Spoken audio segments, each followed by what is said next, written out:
Is it running? Running. Málem jsem zapomněl česky. Zdravím do Čech, jsme v Tesalonice. Takhle to tady vypadá v kolik je hodin? 11? Půl 11? Asi tak. No, nebudu mluvit, ukážu tričko, který jsem dneska nakreslil, vyzdobil. Tak to je zadní strana.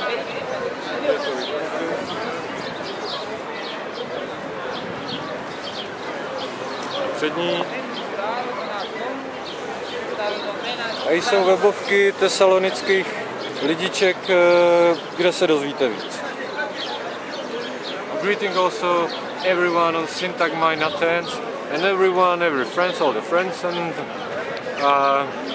hope this will go on and we will find together a solution for all the problems. So have a nice day today. I hope you are in a sunny somewhere and not dance in the rain.